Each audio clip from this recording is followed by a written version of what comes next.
እግዚአብሔር ይባረክ። ክብር ለጌታ ይሁን። እግዚአብሔር ይመስገን ጌታ ስለሰጠን ስለዚህ ድንቅ ጊዜ እግዚአብሔር ይባርካለን። ልጆቻችን እግዚአብሔር እዚህ መድረሳቸው ራሱ ትልቅ ነገር ነው። እግዚአብሔር አምነናል ብለው ራሳቸው መመስከራቸው ደስ የሚል ነገር ነው። እግዚአብሔር ይባረክ። በእውነት በዚህ በታማኝነት ስለምታገለግሉ ሁላችሁንም ጌታ አብዝቶ ይባርካችሁ። ተባረኩልኝ። ከዛ በፊት ግን አስተዳግን በቅርቡ ወደ ኢትዮጵያ ስለሚሄድ ክርስቲያን ሽማግሌዎች ወደዚህ ትመጡና እንጸልያለን። ትንሽ ናት እናነብና እንጸልያለን። ወንድሞች ሆይ እኔን የምትመስሉ ሁኑ፣ እኛም እንደ ምሳሌ እንደምንሆንላችሁ እንዲሁ የሚመላለሱትን ተመልከቱ። ብዙዎች ለክርስቶስ መስቀል ጠላቶች ሆነው ይመላለሳሉና ብዙ ጊዜ ስለ እነርሱ አልኳችሁ። አሁንም እያለቀስኩ እላለሁ፣ መጨረሻቸው ጥፋት ነው። ሆዳቸው አምላካቸው ነው፣ ክብራቸው በነውራቸው ነው፣ ሐሳባቸው ምድራዊ ነው። እኛ ሀገራችን በሰማይ ነውና ከዛም ደግሞ የሚመጣ መድኃኒትን እርሱም ጌታ ኢየሱስ ክርስቶስን እንጠባበቃለን። እርሱም ሁሉን እንኳን ለራሱ ሊያስገዛ እንደሚችልበት አሰራር ክቡር ሥጋውን እንዲመስል የተዋረደውን ሥጋችንን ይለውጣል። ወደፊት ጊዜን በተስፋ መኖር የሚል ነው የመልእክቱ ርዕስ። እንጸልያለን። ዘላለማዊና ጻድቅ የሆንክ ቅዱስና ቸር አባት እግዚአብሔር ሆይ በጌታችን በኢየሱስ ክርስቶስ ስም ስለዚህ የከበረ ጊዜ ስለነበረው የከበረ ጌታ እግዚአብሔር ሆይ የጥምቀት ስነ ስርዓት የዘላለም አባት ምስክር ሆነን ስለታደምንበት አንተና መላእክቶቹ ሁሉ ስላሉበት የዘላለም አባት እጅግ አድርገን እናመሰግናለን። አንተን የሚመስል አምላክ ማንም የለም። ስለነበረው ጌታዊ አምልኮ ጊዜ ሁሉ እናመሰግናለን። ስለ እያንዳንዱ ፕሮግራም ተባረክ። ጌታችን መድኃኒታችን ሆይ ቃሉን ላከ ፈወሳቸው ተብሎ እንደጻፈ በቃል ትመጣ ዘንድ በዚህ ሰዓት አንተ በቃል ቀንበር ትሰብር ዘንድ እስራት ትቆርጥ ዘንድ እንቆቅልሽ ትፈታ ዘንድ ጥያቄ ትመልስ ዘንድ በጌታ በኢየሱስ እንጸልያለን። አምላካችን ለአንተ ሚሳን ምንም ነገር የለም። ጌታ ጊዜውና ሰዓቱን ሁሉ ተረከብ። በጌታ በኢየሱስ ክርስቶስ ስም አሜን። ለጌታ ክብር ሰጣችሁ ትቀመጣላችሁ። እግዚአብሔር ይመስገን።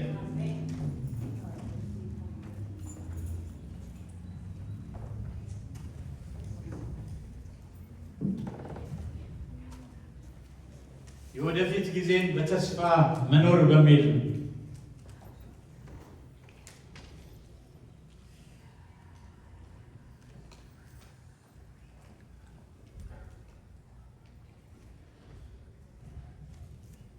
ከምንም ነገር በላይ ሰዎች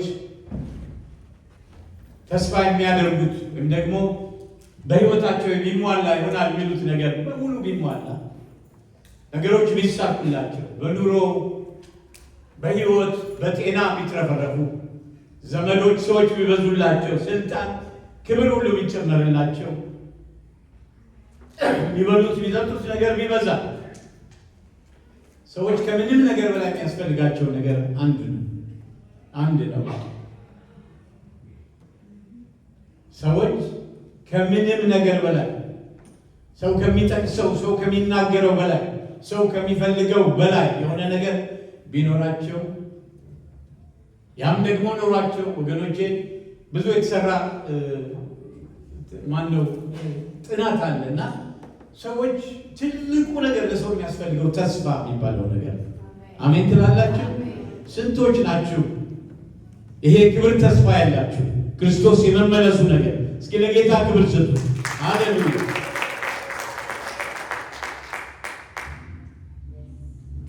ያለ ተስፋ ሰዎች ብዙ ጊዜ ሊኖሩ አይችሉም። ብዙ ደቂቃዎች አያሳልፉም እንዲያውም ይላሉ። ነገር ግን ተስፋው ትንሽም ሆነ ትልቅ የተገለጠ ይሁን ያልተገለጠ ግን ተስፋ የሚባለውን ነገር ይዘው ነው በየቀኑ ወደ ቤታቸው የሚገቡት። ያ ተስፋ በእኛ አይን ምናልባት ተስፋ ማይሆን ይሆናል። በሐዋርያው አይን፣ በእኛም በክርስቲያኖች አይን ተስፋ ነው ተብሎ ተስፋ የሚደረግበት ላይሆን ይችላል። ወደፊት ሚስት ማግባቱን፣ ቤት መስራቱን፣ መኪና መንዳቱን፣ ሌላ መማሩን፣ ዲግሪ መያዙን ሊሆን ይችላል። ግን ከዛ በላይ አለ ተስፋ ወገኖች። ሃሌሉያ!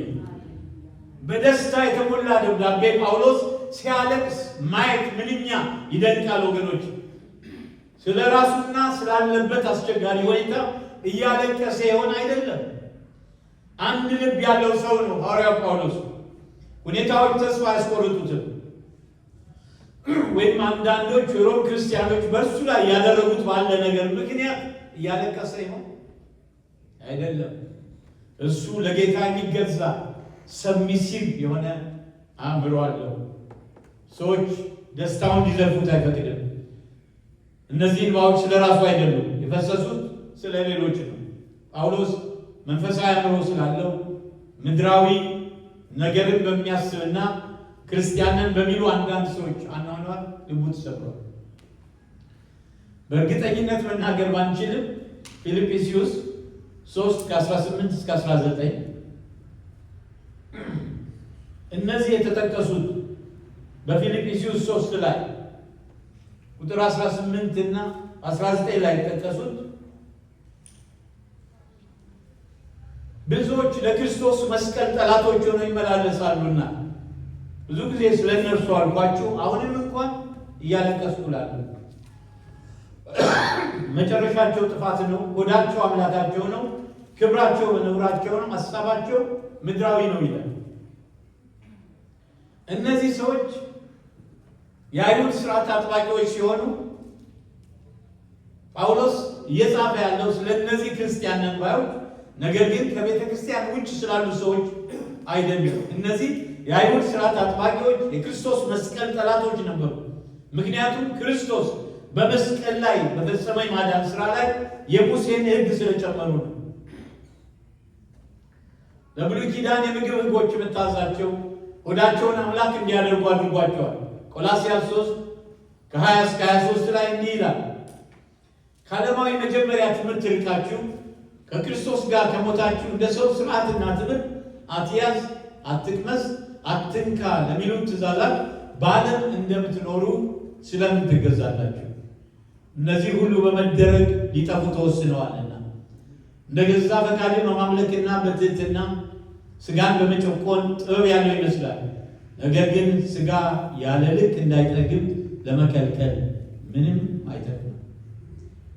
በገላትያ 6 ላይ ደግሞ በስጋ መልካም ሆኖ ሊታይ የሚወድ ሁሉ እንድትገረዙ ግድ አሏችሁ። ነገር ግን ስለ ክርስቶስ መስቀል እንዳይሰደዱ ብቻ ነው። በስጋችሁ እንዲመኩ ይወዳሉ እንጂ የተገረዙት ራሳቸው እንኳን ሕግን አይጠብቁም። ነገር ግን ዓለም ለእኔ የተሰቀለበት እኔም ለዓለም የተሰቀልኩበት ከጌታችን ከኢየሱስ ክርስቶስ መስቀል በቀር ሌላ ትምክህት ከኔ ራቅ ትላላችሁ ወይ? ክብር ለጌታ ይሁን። በክርስቶስ ኢየሱስ አዲስ ፍጥረት መሆን ይጠቅማል እንጂ መገረዝ ቢሆን አለመገረዝ አይጠቅምም ይላል ሐዋርያው ጳውሎስ በገላትያ 6 ላይ።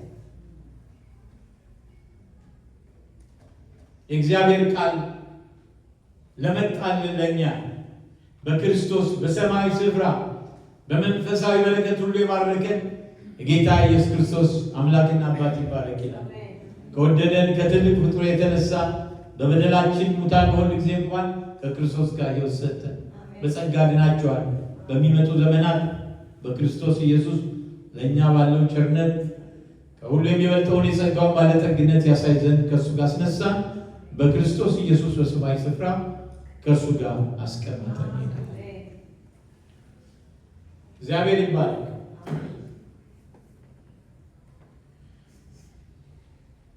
እነዚህ አይሁድ ስርዓት አጥባቂዎች ወይም ጁዳይዘር የሚባሉት የክርስቶስ መስቀል ጠላቶች ነበሩ። ምክንያቱም ክርስቶስ በመስቀል ላይ በፈጸመው የማዳን ስራ ላይ የሙሴን ሕግ ስለጨመሩ። በብሉይ ኪዳን የምግብ ሕጎች መታዘዛቸው ሆዳቸውን አምላክ እንዲያደርጉ አድርጓቸዋል። በግርዘት ላይ ማተኮራቸው ሊያፍሩበት የሚገባው ነገር ሆኖ እያለ እንዲመኩ አድርጓቸዋል። እነዚህ ሰዎች መንፈሳዊ አእምሮ አልነበራቸውም። ይልቁን ምድራዊ አእምሮ ያላቸው ሰዎች ነበሩ። እግዚአብሔር ለእስራኤል የሰጣቸውን ምድራዊ ስርዓቶችና እምነቶች አጥብቀው የያዙ ክርስቲያኖች በክርስቶስ ያላቸውን ሰማያዊ በረከቶች የሚቃወሙ ናቸው። እግዚአብሔር ይባረክ። ቅድም ያነበብኩት ቦታ ይህንን ነው። ክብር ለኢየሱስ ይሁን። መንፈሳዊ የሚለው ቃል ለህብረት ቃል ብዙ ጥቃት ደርሶበታል። ብዙ ሰዎች መንፈሳዊ ክርስቲያን ማለት ረቂቅ፣ ህልመኛ፣ ተግባራዊ ያልሆነ እና ራሱን ያገለለ ይመስላቸዋል። ሲጸልይ ድምፁን ወደ መቃብር ድምፅ በመቀየር አምላክ አስቀድሞ የሚያውቀውን ነገር ለማሳወቅ ይደክማል። እንዳለመታደል ሆኖ እንዲህ አይነቱ ለመጣ ቅድስና ለእውነተኛ መንፈሳዊነት ደካማ ምሳሌ ነው። መንፈሳዊ አእምሮ መኖር አንድ ሰው ተግባራዊ ያልሆነና ረቂቅ ህይወት እንዲኖር አይጠይቅም። በተቃራኒው መንፈሳዊ አእምሮ አማኙ ይበልጥ በግልጥ እንዲያስብና ነገሮችን በብቃት እንዲያከናውን ያደርገዋል። መንፈሳዊ አእምሮ ማለት በቀላሉ ምድርን ከሰማይ እይታ አንፃር መመልከት ነው። እግዚአብሔር ይባረክ። እኔና እናንተ ነፃ ያወጣ ጌታ የሰራው ስራ ከመረዳት በላይ ለሱ ክብር እንስጠው። ሃሌሉያ።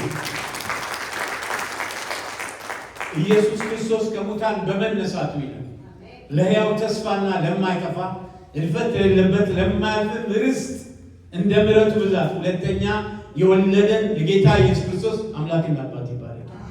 ክብር ለጌታ ይሁንለት። አሜን። ይህም ርስት በመጨረሻ ዘመን ለተገለጠ መዳን በእግዚአብሔር ኃይል ለተጠበቃችሁ ለእናንተ በእምነት በሰማይ ቀርቶላችኋልና አዲስ ከተማ ይጠብቀናል። ሃሌሉያ። ለወለ እግዚአብሔር በዙፋኑ ላይ ያለው አምላካችን ጌታችን ንጉሳችን ኢየሱስ በአብ ቀኝ ያለው ይጠብቀናል። የእግዚአብሔር መንፈስ ይጠብቀናል። ትልቅ ተስፋ ያለን ሰዎች ነን። ሃሌሉያ። የማያልፍ ርስት ነው። የማይለወጥ ርስት ነው። የማያረጅ ርስት ነው። ክብር ይሁንለት። ሃሌሉያ። ሰማይና ምድር የሚመሰክረው አዲስ ቀን ይጠብቀናል። ለጌታ ክብር ስጡ ወገኖቼ። ተስፋችን ሕያው ነው። ሕያው ተስፋ ነው ያለን። ሃሌሉያ። ልባችሁ በሰማያዊ ነገር ላይ አድርጉ እንጂ በምድራዊ ነገር ላይ አታድርጉ ይላል ቆላስይስ 3:2 ላይ። ዴል ሙዲ የሚባል የእግዚአብሔር ሰው ክርስቲያኖች በጣም ሰማይ አእምሮ ስላላቸው ለምድር የማይጠቅሙ በማለት ይገልጻቸው ነበር። ያ ምክር እንዳለ እንቀበለው ቢገባም ግን ለየት ያለ ነው። ወደኛ ስናመጣው ክርስቲያኖች ድርብ ዜግነት አለን በምድርና በሰማይ። ሃሌሉያ። የሰማይ ዜግነታችን ደግሞ በምድር ካሉ ሰዎች የተሻሉ ሰዎች ያደርገናል። ክብር ለጌታ ይሁንለት። ሃሌሉያ። እዚህ በምንኖርበት በጸጋ በእግዚአብሔር ጸጋ ማለት ነው። መንፈሳዊ አእምሮ ያለው አማኝ በዚህ ዓለም ነገሮች አይሳቡ። ውሳኔዎቹ የሚወሰነው በዘላቂ እሴቶች እንጂ በህብረተሰቡ ጊዜያዊ አዝማሚያዎች ላይ አይደለም። ሎጥ ዮርዳኖስን ሜዳ የመረጠው እሴቶቹ ምድራዊ ስለነበሩ አየኮ ነው የሚለው። ሎጥ ወደ በቃ ወደዛ ለምለም ምድር ተመለከተ፣ ዮርዳኖስ ማዶ ወዳለው ምድር። ግን አብርሃም ምን ያለ አንተ ቀኙን ብትወስድ እኔ ግራውን እመርጣለሁ አለ። አንተ ግራውን ብትመርጥ እኔ ቀኙን እመርጣለሁ አለ። ለእኔ ግድ የለኝም አለ። እግዚአብሔር ይባላል።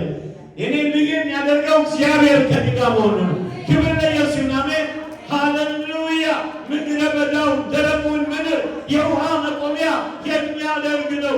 ክብር ለጌታ ይሁንለት። ሃሌሉያ። ኩሬ ማቆሚያ ማድረግ የሚችል አምላክ ነው። ሃሌሉያ። ያንን አምላክ ላይ ማመልከው የምፈልገው እሱ ከኔ ጋር መሆኑን ብቻ ነው። የሚበልጥ ነገር ነበረው።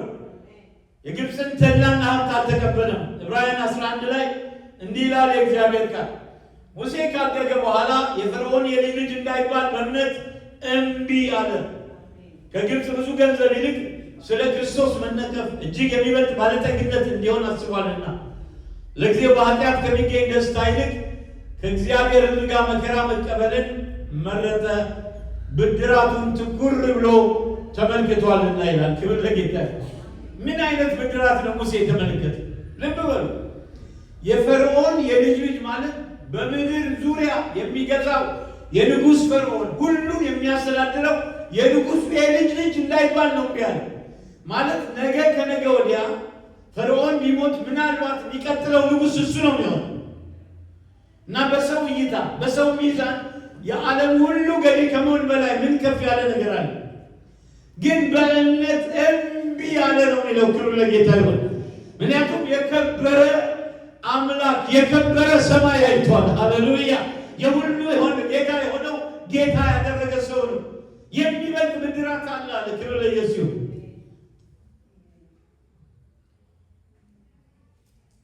ከእግዚአብሔር ጋር መከራ መቀበልን መረጠ። ብድራቱን ትኩር ብሎ ተመልክቷልና ዛሬ ዓለም ሰይጣን ስጋም ጨምሮ ማለት ነው እንዴት አድርጎ ሰዎችን እንደሚያጨረብሩ ምናየው ነገር ነው። የሚቆይ ወዳጅነት አይደለም። እኛ ሀገራችን በሰማይ ነው ይላል ፊልጵስዩስ 3 ያለ። ይኸውም የአንድ ሀገር ዜጋ ከሚያሳየው ጠባይ ጋር የተያዘ ነው። ጳውሎስ መንፈሳዊ አእምሮ እንዲኖረን እያበረታታ ነው። ይህን የሚያደርገው ዜግነታችን በሰማይ የሆኑ ክርስቲያኖች ባህሪያትን በመጠቆም ነው። ፊልጵስዩስ በባዕድ ምድር ያለች የሮም ቅኝ ግዛት እንደነበረች ሁሉ ቤተ ክርስቲያን በምድር ያለች የሰማይ ቅኝ ግዛት ናት። ክብር እስኪ ለጌታ ስጡት። የሰማይ የእግዚአብሔር ቅኝ ግዛት ናት። ለዚህ ነው የማንጠፋው። ብዙ እኮ በዘመናት መካከል የተነሱ ጨካኝ መሪዎች ነበሩ። ክርስትና ኢየሱስ ስሙ አይጠራም የሚሉ በእኛ እንኳን በደረስንበት ጊዜ ኮሚኒስቶች ምንም በቃ በሙሉ የምናደርገው ባህል አብዮት አድርገን መጀመሪያ የምናጠፋው ክርስቲያኖችን ይሉ ነበር። እኔ ደግሞ እግዚአብሔር ፍቅር እየተቃጠልኩ ያለሁበት ጊዜ ነውና መጥተው የክፍለ ሀገሩ የደርግ አባል የሚባል አለና መጥተው እሳቸው አንተ የመሰለ የተማረ ሰው ሲጠይቁ አይ ባይብል ስተዲ ሄደዋል ብለው ነገሯቸው ማለት ነው። ሰውየው መጥተው ሆስፒታል ውስጥ እኔ እሷ ዳይሬክተር ነኝ ገና በጣም ወጣት ነኝ እና በጣም ገና ልክ እንደተመረቁ ነው አሶሳ ሄድኩትና እዛ ሆስፒታሉ ዳይሬክተር ነበርኩ እና እዚያ ያሉትን ዶክተር መከታየት አለ ሲሉ መምጣታቸው ለአጋጣሚ ድንገተኛ የሰማሁት ነገር አይ ባይብል ስተዲ ነው ያለው ሲሉ ደነገጡ። ሰውየው ባይብል ስተዲ ከዛ ይምጣ ተባለ። በጣም ይደንቋቸዋል እና ምን እንደምመልስ ነው የሚጠብቁት እሳቸው። ዶክተር ምን ነካ አንተ የመሰለ የተማረ ሰው ስለአንተ ብዙ ሰምቻለሁ፣ በጣም ጎበዝ ሐኪም እንደሆነ ሆስፒታል ዳይሬክተር ምንድን ነው ምክንያቱ? ይህን ኋላ የቀረ ነገር እንዴት ይዛ አሁን ምን ትላለህ? አይ ጌታዬ እኔ የተቀበልኩት ክርስቶስን እንደገና ደግሞ አልኳቸው ምንም ሊደር ባህል አብዮት ልናካሄድ ነው። አይ ባህል አብዮት አይደለም፣ የፈለገ አብዮት ያደርጉ ከኔ አእምሮ ከኔ ልብ ውስጥ ግን ክርስቶስን የሚያወጣ ስኔ በጣም ያሳዝናል ብለው ተናደው ሄዱ። ሰው ምን ልላችሁ ነው? በክርስቶስ ላይ የተነሱ ብዙዎች ነበሩ። እግዚአብሔር ግን በየዘመኑ እነሱ እግዚአብሔር ይባረክ እንዲጠፋ አልፈልግም። ብዙዎች ጌታን እየተቀበሉ እንዲያውም እኚህ ሰውዬ ጌታን አግኝተዋል የሚባል ወሬ ሰምቻለሁ እስር ቤትና ጌታን አመሰግናለሁ። ያም በመሆኑ ማለት ነው እንደው አስበህ ጸልይ የላቸዋለሁ። ምናልባት ያን ሰሞን ጸልይ ይሆናል። ከዛ በኋላ ግን ይድናሉ ብዬ ስላላመንኩ አልጸለይኩላቸውም። እኛ ሀገራችን በሰማይ ነው። እግዚአብሔር ይባረክ። ክብር ለኢየሱስ ይሁን።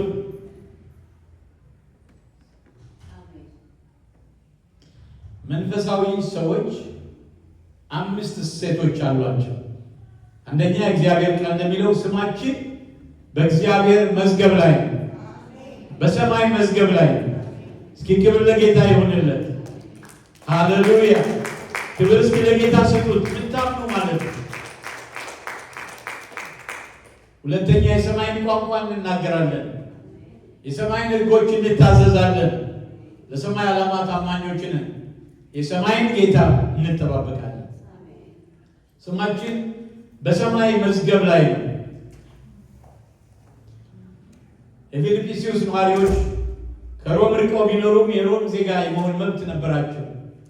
በፊልጵስዩስ ሕፃን ሲወለድ ስሙ በሕጋዊ መዝገብ ላይ መመዝገቡ አስፈላጊ ነበር። የጠፋ ኃጢአተኛ በክርስቶስ ሲያምን የሰማይ ዜጋ ሲሆን በሕይወት መጽሐፍ ውስጥ ይጻፋል። ስንቶች ታምናላችሁ ስማችን በሕይወት መጽሐፍ እንደጻፈ? እስኪ ለጌታ ክብር ስጡ። በሕይወት መጽሐፍ ተጻፈ ማለት ጨርሶ እንዳይሰረዝ ሆኖ ተጻፈ ማለት ነው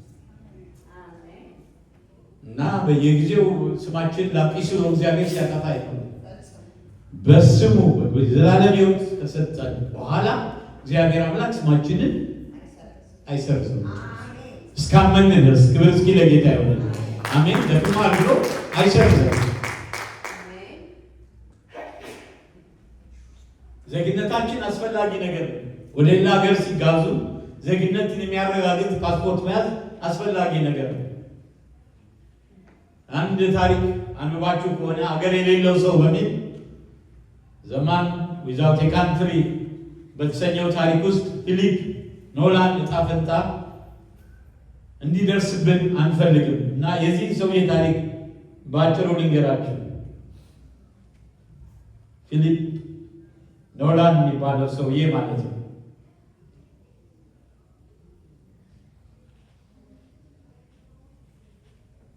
ታሪኩ የሚያጠነጥነው ፊሊፕ ኖላን በተባለ ወጣት የአሜሪካ ጦር መኮንን ላይ ነው። በ1807 እንደ አውሮፓውያን አቆጣጠር በሀገር ክህደት ወንጀል ተከሶ ፍርድ ቤት ይቀርባል።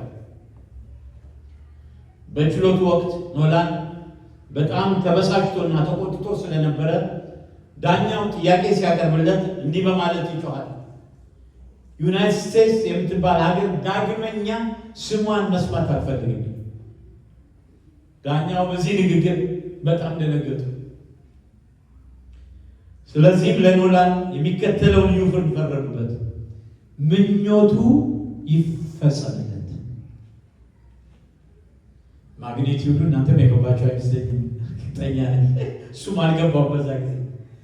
ፍርዱ ኖላን በሕይወቱ ዘመን በሙሉ በባህር ላይ በሚጓዙ የጦር መርከቦች ውስጥ ተገድሎ እንዲኖር የሚል ነበር።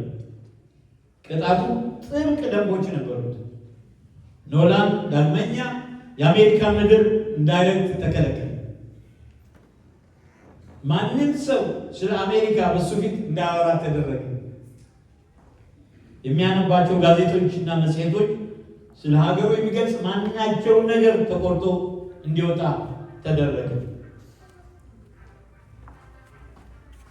ኖላን መጀመሪያ ላይ ፍርዱ እንደ ቀላል ነገር አይቶት ነበር። ነገር ግን ዓመታት እያለፉ ሲሄዱ የብቸኝነት ስሜትና የሀገር ፍቅር በረታበት። አንድ ጊዜ በመርከብ ላይ በተደረገ ግብዣ ወቅት አንድ ግጥም እንዲያነብ ተጠየቀ። ግጥሙ ስለ ሀገር ፍቅር የሚናገር መስመር ላይ ሲደርስ ኖላን ስሜቱን መቆጣጠር አቅቶት መጽሐፉን ጥሎ ወደ ክፍሉ ለመግባት አለቀሰ። ያኔ ነው የሀገር ትርጉም የገባው። ኖላን ለ50 ዓመት ያህል በባህር ላይ ከሀገር ሀገር ሲንከራተት ኖረ። በሞት አፋፍ ላይ እያለ አንድ መኮንን ወደ ክፍሉ ሲገባ ኖላን ክፍሉን በሙሉ በአሜሪካን ባንዲራዎችና ምልክቶች አስጊጦታል። ልብ በሉ፣ እድሜ ልኩን በሙሉ ከባህር ወደ ባህር ከመርከብ ወደ መርከብ እንጂ አሜሪካ ምድር ላይ እንዳይረግጥ ነው የተወሰነ። ዳኛው ከባድ ውሳኔ ነው።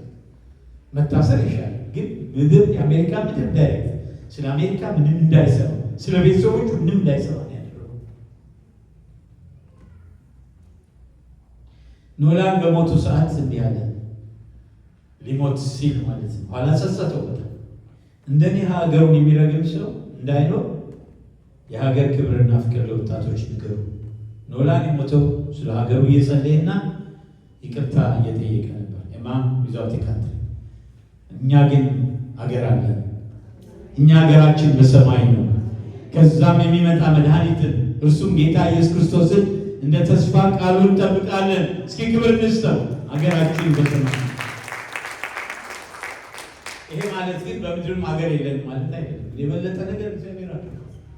ከምድር የወጣ የሰማይ ከተማ አዘጋጅቶልናል። ክብር ለኢየሱስ ይሁን።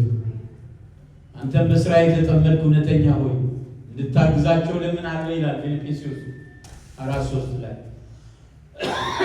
ስሞቻቸው በሕይወት መጽሐፍ ከተጻፉት ከቀርሜሎስና ከኔ ጋር አብረው ከሰሩት ከሌሎች ጋር በወንጌል አብረው ተጋድለዋልና በሕይወት መጽሐፍ ከተጻፉት። ኖላን የሀገሩን ስም ስለረገበ በመርከብ ላይ እንዲኖርና ዳግመኛ የትውልድ ሀገሩ ስሟን እንዳይሰማ ወይም ስለ እድገቷ ወሬ እንዳይደርሰው ተፈርዶበት ነበር። ለ56 ዓመታት ከመርከብ ወደ መርከብ ከባህር ወደ ባህር ማለቂያ በሌለው ጉዞ ላይ ቆይቶ በመጨረሻ በባህር ውስጥ ተቀበረ። ያሳዝናል ታሪኩ።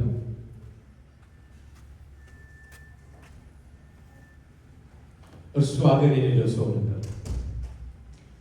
የክርስቲያን ስም ግን በሕይወት መጽሐፍ ውስጥ ተጽፏል። ይህም ወደ ሰማይቱ አገር ለመግባት ወሳኝ ነገር ነው። እስኪ ራእይ 20 ቁጥር 15 ሄደና ነበር። በሕይወት መጽሐፍ ተጽፎ ያልተገኘ ማናቸው በእሳት ባህር ውስጥ ተጣለ። ከዚህ ሕዝባችንን ያትርፍ፣ ወገኖቻችንን ያትርፍ፣ እውነት ያላነውን ሕዝቡ ሊያትርፍ። በማቴዎስ 10 ላይ ስለዚህ በሰው ፊት ለሚመሰክርልኝ ሁሉ እኔ ደግሞ በሰማያት ባለው በአባቴ ፊት እመሰክርለታለሁ። በሰው ፊት የሚክደኝ ሁሉ እኔ ደግሞ በሰማያት ባለው በአባቴ ፊት እክደዋለሁ። ሉቃስ 10 ቁጥር 20 ደግሞ ነገር ግን መናፍስት ስለተገዙላችሁ በዚህ ደስ አይበላችሁ፣ ስማችሁ ግን በሰማያት ስለተጻፈ ደስ ይበላችሁ። ስለመጨረሻው ዘመን አንድ ጊዜ ወጣ ድራማ ነበር፣ ቲያትር ልበለው ድራማ በድሮ ዘመን እና እዛ ላይ በቃ ድንገት ሰዎች ይሞታሉ ያሳያል። እና ሰዎች ይሞቱና ይሄዳሉ፣ ወደ እግዚአብሔር ዘንድ ይሄዳሉ። እና ልክ መንግስተ ሰማይ በር ላይ መልአክ ቆሟል። ግን ቀላል ኢምፕሬሽን አይደለም የፈጠረው፣ እኔ እንኳን ሳየው ማለት በዛ ጊዜ እና በሩ ላይ የቆመ መልአክ አለ እና ትልቅ መዝገብ ይዞ እና እዛ ላይ ስም ነው ያለው ሁላችን የዳነ ሰው ስም እና አንዱ ይመጣና በቤተ ክርስቲያን ብዙ በውጭ ነው የሰጠሁት በዚህ ጊዜ ያለ ለመላኩ ይነግረዋል። መረጃ ዝም ባለው መላኩ ያዳምጠው ነበር። ከዛ ስሜን እስኪ ስሜ ገሌ ነው፣ ከነገሌ ጋር ነበር የምቀመጠው፣ ከነገሌ ጋር ነበር የሚሄደው፣ እንዲህ ያለ ይነግረዋል መላኩ። መላኩ ምንም አይልም። ከዛ የለም ይለዋል፣ ስምህ የለም ሲለው የሆነ መናፍስት መጥተው አጋንንቶች ሲወስዱት ያሳይ እንዴት እንደሚያስፈራ ነገራቸዋል። ይሄ ምናባዊ ይሄ አሁን የምናዳምጠው ወይም ደግሞ የምንሰማው ቲያትር የሚመስል ነገር ከሆነ እውን ነው። ሰዎች ክርስቶስን ካልያዙ በምንም ጣም ጌታ እኔ መንገድ ነኝ፣ እውነት ነኝ፣ ሕይወት ነኝ አለ። በእኔ በቀር ወደ አባት የሚመጣ ማንም የለም። አንድ እግዚአብሔር ሰው እንዲህ ብለው መሰከሩ። በዋሽንግተን ዲሲ የምትኖር አንዲት ጓደኛዬ ለእኔና ለልጄ ዋይት ሃውስ እንድንጎበኝ ዝግጅት አደረገች። ጠዋት በ2 ሰዓት በተወሰነ በር እንድንገናኝና ማንነታችን የሚያረጋግጥ ማስረጃ እንድንይዝ ነገረች። እኔና ልጄ ወደ በሩ ስንሄድ ዘበኛው በትህትና ስማችንን ጠየቀን። መታወቂያችንን እያሳየን ነገር እሱም አዎ ጌታዬ መግባት ትችላላችኋል። ወደ ዋይት ሃውስ የገባነው ስማችን በትክክለኛው ዝርዝር ውስጥ ስለተጻፈ ነው። ስማችን በዛ ዝርዝር ውስጥ ሊገባ የቻለው ደግሞ በሌላ ሰው አማላጅነት ነው። ወደ ሰማይ መግባታችን ቢሆን በክርስቶስ ስላመን ስማችን ተጽፏል። ወደ ክብር የምንገባው በእርሱ በክርስቶስ ኢየሱስ ብቃትና አማላጅነት ብቻ ነው። አሜን። ጌታ I am the way, the truth and the life ነኝ። እኔ ብቸኛ መንገድ ነኝ፣ ብቸኛ እውነት ነኝ፣ ብቸኛ ሕይወት ነኝ። በእኔ በቀር ወደ አባቴ የሚታይ የሃይማኖት ቅናት ይዟቸው አንድ ሰውዬ ሜዳ አደባባይ ላይ የሆነ ነገር ያወራሉ። የሌለ ነገር ገሌ እንዴት ነው እንደዚህ ያስገባል ምናምን እያሉና በጣም ልብ ያዝን። እኔ በዩቲዩብ ላይ ነው ያየሁት። ሌላው ሰው ደግሞ ይነግራቸዋል የለም አይደለም ትክክለኛው መንገድ። ጌታ ኢየሱስ ክርስቶስ ምንም ተጨማሪ ስራ ያስፈልገው በመስቀል ላይ ስለኛ ኃጢአት የሞተው ጌታ የሰማይና የምድር ሁሉ ጌታ። አንድ እግዚአብሔር አለ፣ በእግዚአብሔርና በሰው መካከል ደግሞ አንድ መካከለኛ አለ። ሰውና እግዚአብሔርን ሊያስታርቅ የሚችል ስለኛ ዋጋ የከፈለ ለብዙዎቻችን ቤዛ የሆነ አንድ መካከለኛ አለ። እርሱም ጻድቅ የሆነው ኢየሱስ ክርስቶስ ነው። መዳን በሌላ በማንም የለም። እንድንበት ዘንድ ከሰማይ በታች ለሰው ልጆች የተሰጠ ስም የክርስቶስ ኢየሱስ ስም ነው ይላል። መዳን በሱ ብቻ ነው። እስኪ ግርዝቱ በሌላ ማንም የለም። ጌታ ግራ ቀኝ ሳይል እኔ ብቸኛ መንገድ ነኝ፣ ብቸኛ እውነት ነኝ፣ ብቸኛ ሕይወት ነኝ፣ በእኔ በቀር ወደ አባቴ ይመጣል። የሚገርማችሁ ነገር እግዚአብሔር ከቃል ውጭ መውጣት አይችልም። ልጁን ልኳል።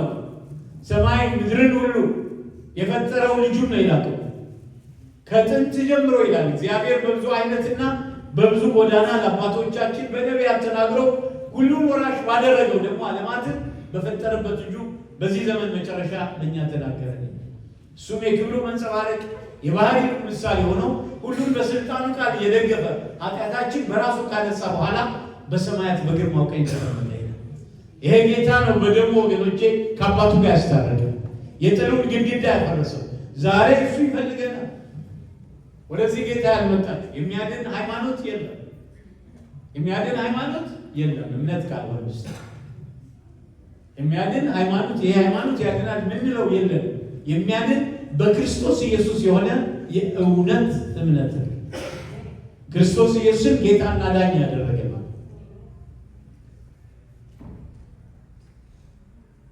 ጌታ ይፈልገናል። ጌታ ይፈልገናል ወገኖች። ሁለተኛው ካልኩ በኋላ ጨርሳለሁ። ሁለተኛ የሰማይን ቋንቋ እንናገራለን። ምድራዊ ነገርን የሚያስቡ ስለ ምድራዊ ነገር ይናገራሉ። ከልብ ሞልቶ ከተረፈው አፍ ይናገራልና ይላል በማቴዎስ 12 ከቁጥር 34 እስከ 37። እናንተ የፉኝት ልጆች ይላል ጌታ፣ ክፉዎች ስትሆኑ መልካም ለመናገር እንዴት ቻላችሁ? እነዚህ የሚላቸው ፈሪሳውያን በልብ ሞልቶ ከተረፈው አፍ ይናገራልና። መልካም ሰው ከልቡ መልካም መዝገብ መልካም ነገርን ያወጣል፣ ክፉ ሰው ከክፉ መዝገብ ክፉ ነገርን ያወጣል። እኔ እላችኋለሁ ሰዎች ስለሚናገሩት ስለ ከንቱ ነገር ሁሉ በፍርድ ቀን መልስ ይሰጡበታል። ከቃል የተነሳ ትጸድቃለህ፣ ከቃል የተነሳ ትኮነናለህ። ያልዳነ ሰው የእግዚአብሔር መንፈስ ነገር አያውቅም። ታዲያ ስለ እርሱ በጥበብ እንዴት ሊናገር ይችላል? ሰማይ ዜጎች ግን መንፈሳዊ ነገሮችን ይረዳሉ። ስለ እነርሱ መወያየት፣ እርስ በርስ መጋራት ያስደስታቸዋል። እነርሱ ከዓለም ናቸው፣ ከዓለም የሆነው ይናገራል፣ ዓለሙም ይሰማቸዋል። እኛ ግን ከእግዚአብሔር ነን። እግዚአብሔርን የሚያውቅ ይሰማናል፣ ከእግዚአብሔር ያልሆነ አይሰማንም። የእውነት መንፈስና የስህተት መንፈስ በዚህ እናውቃለን ይላል ሐዋርያው ዮሐንስ። ለፍጥረታዊ ሰው እግዚአብሔር መንፈስ ነገር ሞኝነት ነው፣ አይቀበለውም። በመንፈስ የሚመረመር ስለሆነ ሊያውቀው አይችልም። መንፈሳዊ ሰው ግን ሁሉን ይመረምራል፣ ራሱ ግን በማንም አይመረመርም እያለ ይናገራል። የሰማይ ቋንቋ መናገር የምንለውን ብቻ ሳይሆን የምንናገርበት መንገድ ይጨምራል። መንፈሳዊ አእምሮ ያለው ክርስቲያን ቀኑን ብሎ መጽሐፍ ቅዱሶችን ጥቅስ እየጠቀሰ አይዞህ፣ ነገር ግን እግዚአብሔርን በሚያከብር መንገድ ለመናገር ይጠነቀቃል።